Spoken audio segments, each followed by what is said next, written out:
सो hey guys, नमस्कार। स्वागत है एक और नए वीडियो में। आप देख रहे हैं Lavanya global career planner YouTube channel और मैं हूं आपका होस्ट एंड दोस्त अशोक कुमार साहू, करियर कोच।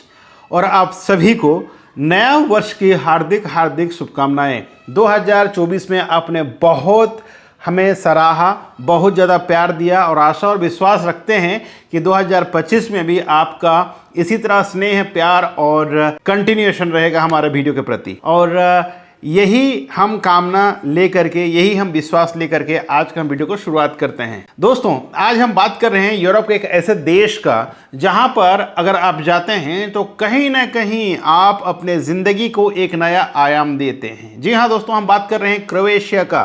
मैंने 2024 में बहुत सारे वीडियोस लेके आया था क्रोएशिया को लेकर के, लेकिन 2025 का ये पहला वीडियो और सबसे बहुत स्पेशल होने वाला है, क्योंकि अगर आप अपना करियर में कुछ नया करना चाहते हैं दोस्तों तो इस वीडियो को आगे तक जरूर देखें। इंडिया का हर एक जॉब सीकर चाहता है कि वो अच्छा खासा इनकम करे, लेकिन इंडिया में सबके लिए संभव नहीं हो पाता है। कुछ ही लोगों को अच्छा खासा सैलरी मिल पाता है और यही वजह है कि हर एक जॉब सीकर जो इंडिया से बिलोंग करते हैं, पाकिस्तान से, श्रीलंका से, नेपाल से, सब चाहते हैं कि विदेश चले जाएं। और विदेश में कौन सा देश? यूरोपियन यूनियन में, क्योंकि यूरोपियन यूनियन में जाने के लिए ना तो आपको कोई ज़्यादा जद्दोजहद करना पड़ता है, ना ही कोई एग्ज़ाम देना होता है और ना ही ज़्यादा पैसा इन्वेस्ट करना होता है अगर आप कंपेयर करें यूएसए, कनाडा, ऑस्ट्रेलिया, ये सब कंट्री में, राइट। तो यही वजह है कि यूरोपियन कंट्री बहुत ज़्यादा लोग पसंद करते हैं जाने के लिए। बात करें क्रोएशिया का, तो क्रोएशिया में दोस्तों फिलहाल बहुत सारे वैकेंसीज अभी है 2025 में,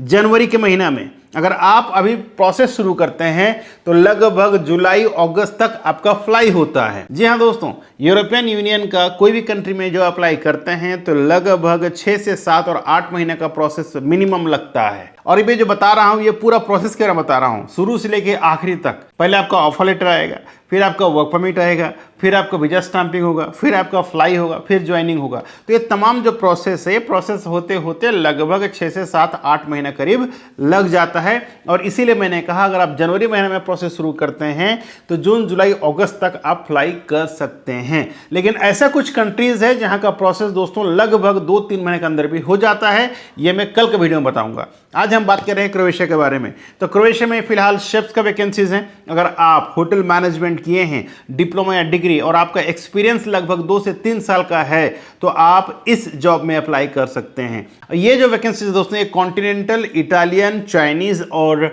सुशी शेफ्स के लिए हैं। दूसरा, कुजिन में आप काम करते हैं तो कहीं ना कहीं ये जॉब आपके लिए नहीं है, ठीक है। ये सिर्फ और सिर्फ उन लोगों के लिए है जो कॉन्टिनेंटल, इटालियन, चाइनीज और सुशी में काम करते हैं। जो दूसरा जो है दोस्तों वो असिस्टेंट कुक का। अब असिस्टेंट कुक क्या होता है तो बता दूं, अगर आप एज ए कॉमी 1, कॉमी 2 और कॉमी 3 का काम करते हैं तो ये तीनों जॉब को वहां पर असिस्टेंट शेफ्स के नाम से जाना जाता है। आप सोचते होंगे ना भाई कि असिस्टेंट शेफ्स का मतलब क्या होता है, तो मैं क्लियरली समझा दूं आपको। अगर आप CDP, DCDP में काम कर रहे हैं दोस्तों तो आप एज ए शेफ्स काम करते हैं। अगर आप असिस्टेंट्स में जाते हैं, असिस्टेंट शेफ में, तो ये है कॉमी 1, कॉमी 2 और कॉमी 3। लेकिन इसके और जो नीचे लेवल होता है वो होता है किचन हेल्पर। किचन हेल्पर का काम 2 तरह से होता है। क्या? देखिए, पहला तो आपको जो भी शेफ्स कहेंगे वो आपको मानना पड़ेगा, चाहे वो कटिंग्स का काम हो गया, क्लीनिंग का काम हो गया, सब आप उनको असिस्ट करेंगे। दूसरा, जैसे कोई बड़ा बड़ा भगोना होता है ना जिसमें खाना बनता है, अगर वो क्लीनिंग वाला नहीं क्लीनिंग करके चले गए और आपको इमरजेंसी में वो काम भी करना पड़ सकता है, ये काम होता है किचन हेल्पर का, ठीक है। तो किचन हेल्पर भी जब आप जाते हैं शुरुआत में तो कहीं ना कहीं यूरोप में आपको शुरुआत में करना होता है, क्योंकि वो चाहते हैं कि आपको पहले काम सीखना चाहिए, जानना चाहिए, तभी जाके आपको प्रमोट करते हैं कॉमी 2 में। लगभग बहुत सारे जो होटल्स एंड रेस्टोरेंट्स होता है यूरोप में वो कॉमी 3 को भी किचन हेल्पर कहते हैं। लेकिन बहुत जगह क्या है, कॉमी 2 डायरेक्टली आपका रिक्रूटमेंट हो जाता है अगर आपने होटल मैनेजमेंट किया है, या कॉमी 1 में भी जा सकते हैं और सैलरी भी अच्छा खासा होता है। जो तीसरा जो है दोस्तों वो है अला कार्ट वेटर्स। अब अला कार्ट वेटर्स क्या होता है, सबसे पहले जान लीजिए व्हाट इज अला कार्ट। तो अला कार्ट का मतलब होता है इंडिविजुअल फिक्स्ड प्राइस मेन्यू, ठीक है। हर एक मेन्यू का जो आप होटल में खाना जाते हैं, रेस्टोरेंट में खाना जाते होंगे, राइट, तो वहाँ पर आप देखते होंगे अला कार्ट मेन्यू, जहाँ पर आपको हर इंडिविजुअल मेन्यू का अलग अलग प्राइस होता है। बुफे नहीं होता, बुफे में एक प्राइस होता है, आप जो भी खा लीजिए, लेकिन इंडिविजुअल फिक्स प्राइस मेनू में आपको हर एक आइटम का अलग अलग प्राइस मिलता है। इसको कहा जाता है अला कार्ट, और इसी के लिए उनको चाहिए F&B अटेंडेंट जो गेस्ट के पास जाए, प्रॉपरली ऑर्डर ले, जितना भी मेन्यू है उसका प्रॉपर ज्ञान हो, गेस्ट को वो एक्सप्लेन कर सकें, कोई पर्टिकुलर डिश के बारे में पूछा जाए तो एक्सप्लेन कर सकें।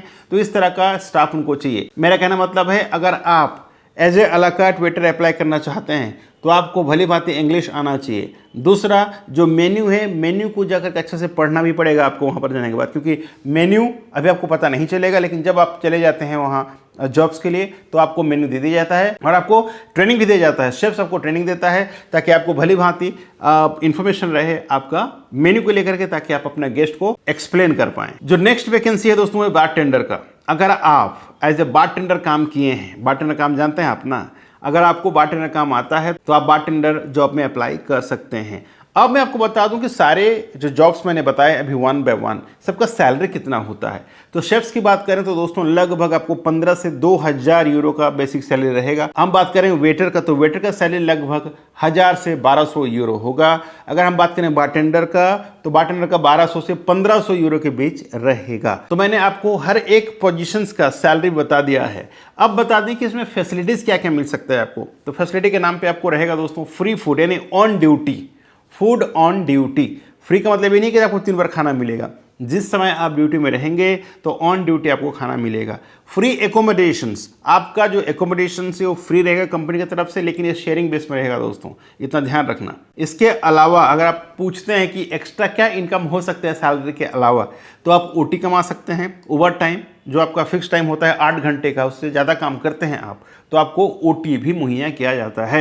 इसके अलावा बोनस मिल जाता है, इंसेंटिव मिल जाता है। अब इंसेंटिव कैसे मिलता है तो बता दूं, अगर आपका जो मेन्यू है दोस्तों उसमें अगर आपने अच्छा सजेशंस किया, और ये इंसेंटिव सिर्फ F&B वालों के लिए होता है, किचन वालों के लिए नहीं रहेगा, ठीक है।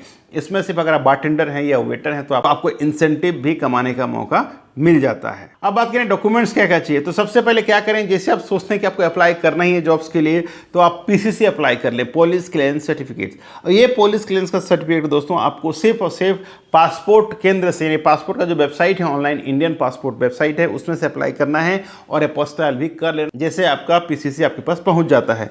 दूसरा, आपका सारे एजुकेशन सर्टिफिकेट स्कैन कॉपी, जो भी एक्सपीरियंस है आपका सबका स्कैन कॉपी, एक Europass CV and cover letter, ये बहुत ज़रूरी है, ठीक। इसके अलावा आपको एक फ़ोटो, पासपोर्ट साइज फोटोग्राफ, इतना अगर रेडी कर लेते हैं तो आप अप्लाई कर सकते हैं। लेकिन ध्यान रहे, मैंने जो पासपोर्ट के बारे में बात करें तो आपका पासपोर्ट का वैलिडिटी मिनिमम 2 साल का होना चाहिए, क्योंकि आपका प्रोसेस होते होते लगभग 1 साल लग जाता है दोस्तों। तो आपका जो पासपोर्ट है उसका वैलिडिटी मिनिमम 2 साल का रहना चाहिए। नहीं है तो आप पहले रिन्यूअल करा लीजिए, फिर अप्लाई करें तो ज़्यादा बेहतर होगा। तो दोस्तों ये था इन्फॉर्मेशन फिलहाल जो आपको जानना चाहिए अगर आप एक जॉब सीकर हैं, यूरोपियन कंट्री जाना चाहते हैं। तो मैंने क्रोएशिया का वैकेंसी के बारे में बताया है। आने वाले दिनों में और कई कंट्रीज़ का वीडियो लेकर के आऊँगा ताकि आपको इन डिटेल्स में समझ में आए। फिर भी इस जॉब्स के बारे में और आपको ज़्यादा जानकारी जानना चाहते हैं तो ये जो नंबर दिया है दोस्तों, इस नंबर पे कॉल करें और अपना करियर काउंसलिंग स्लॉट बुक करें। करियर काउंसलिंग जब बुक करते हैं तो आपको इन डिटेल्स में समझ में आता है कि आपको कैसे अप्लाई करना है, कहाँ से अप्लाई करना है, कितना रुपये खर्च होगा, कितना सैलरी मिलेगा, इन डिटेल्स में। और आपका जो काउंसलिंग मेरे साथ 1 to 1 होता है मिनिमम 30 से 45 मिनट तक, जिसमें आपका जो भी दुविधा, जो भी क्वेश्चन होगा उसका पूरा जवाब दिया जाता है और आपका जो भी डाउट्स है दोस्तों क्लियर हो सकता है। आशा करता हूँ आज की इस वीडियो आपके लिए बहुत ज़्यादा इन्फॉर्मेटिव हुआ होगा। अगर वीडियो अच्छा लगा हो तो वीडियो को लाइक, कमेंट और शेयर जरूर करें। मिलते हैं इसी तरह का एक और नए वीडियो में नए टॉपिक के साथ। तब तक के लिए आप रखें अपना ख्याल और मुझे दे इजाज़त। Thank you so much. जय हिंद, जय भारत।